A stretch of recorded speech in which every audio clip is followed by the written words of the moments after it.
morning. I hope everybody's doing good. I hope you are. I'm doing pretty good. I'm grateful, thankful. Done had my birthday. I'm 53 now. Got 7 kids.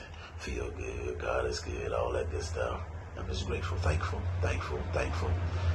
Hope everybody out there doing good. Thank you for your support. And I thank God for your feedback as well. Let me know what's going on. And I just thank God that God is meeting you. I get a lot of inbox of people who are telling me, how God is meeting their needs and how God is helping them.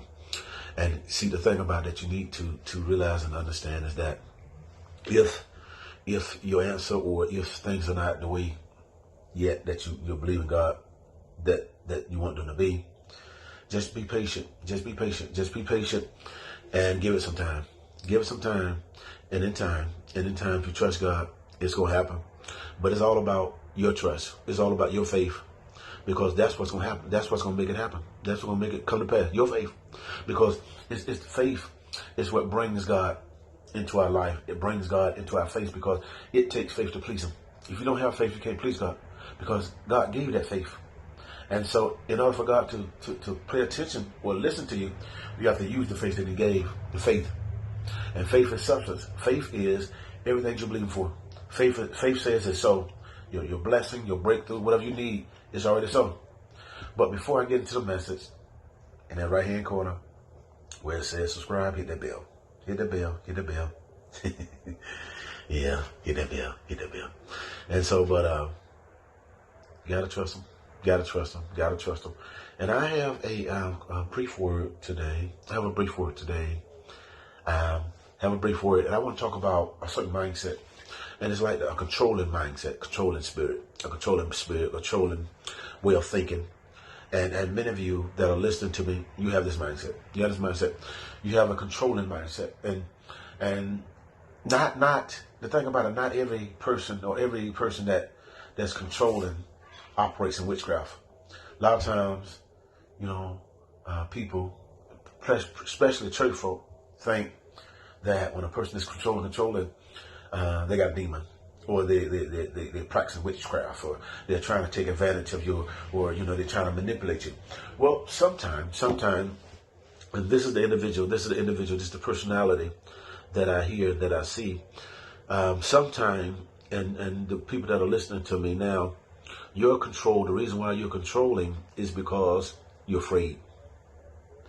You are controlling things because you're afraid to let go. So basically, control is basically holding on to something. You're holding on to something because you're afraid to let go, because if you let go, then you're letting go of your identity. You're letting go of your power. And also, in you letting go, and who you're letting go to, you're giving them the power. And then now, what happens, and now you feel vulnerable because now you're giving them the power, and so now you're vulnerable to an extent that you can get hurt again.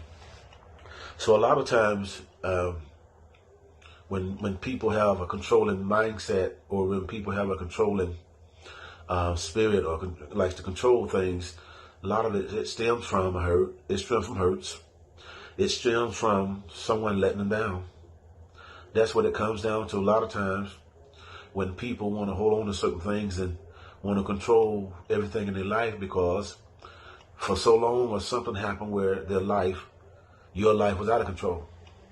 And at that time when your life was out of control and you did certain things that you look back and you regret doing it, because you weren't thinking clearly, you was thinking with your emotions. And so, but now there's a situation that has presented itself again, and you've said to yourself, even though how packaged and how good it might be, and you might have been praying for this thing, you might have been praying for God to hear your heart, but this one particular thing, and so you just can't let it go. You cannot let it go. And that's the holding part. That's the controlling part. Where you got to control, you got to see it.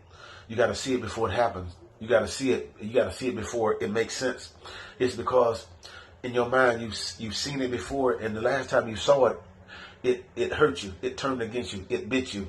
It violated you. It did something to you that made you feel less than a person, less than a woman, less than a man. And so now you've built a cocoon. This cocoon, and this cocoon comes in a few forms. One of the forms that this cocoon come in is anger. When a person is hurt, and when a person is controlling, oftentimes anger can be your cocoon, anger can be your cocoon to protect you from people. And what I mean by that is that when you're in a conversation, or just your total demeanor, your whole demeanor looks angry.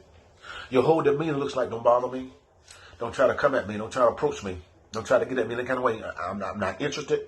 I don't want to talk to you. I don't want to deal with you. And if you come at me wrong, I'm going to go upside your head.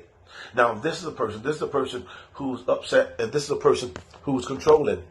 And what it is that they're so controlling that they want to let nobody in. And so they want to control everything within them. They want to invite nobody into their space, their world. And so, and when someone gets close to getting into that place in that world, they feel like their place becomes violated. And when their place becomes violated, they put up some kind of cover or some kind of facade or something that get them away, run them away. And so in this case, anger, and lots of anger talking loud. You know, you have some people that talk all the time and real loud.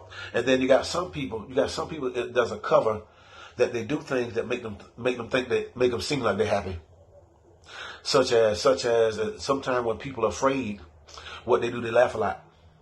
And so the laughing, what it does, it tries to cover, or it tries to push down that feeling of being afraid, trying to push down that feeling of being rejected again. And so, have a good morning. God bless you. And heaven smile on you. And may all God's best be yours. And do me a favor. Go to church. And hear God. Fellowship. Forsake not to assemble yourself together. Is that all right? God bless you. And again, right hand corner, hit that bell. God bless you.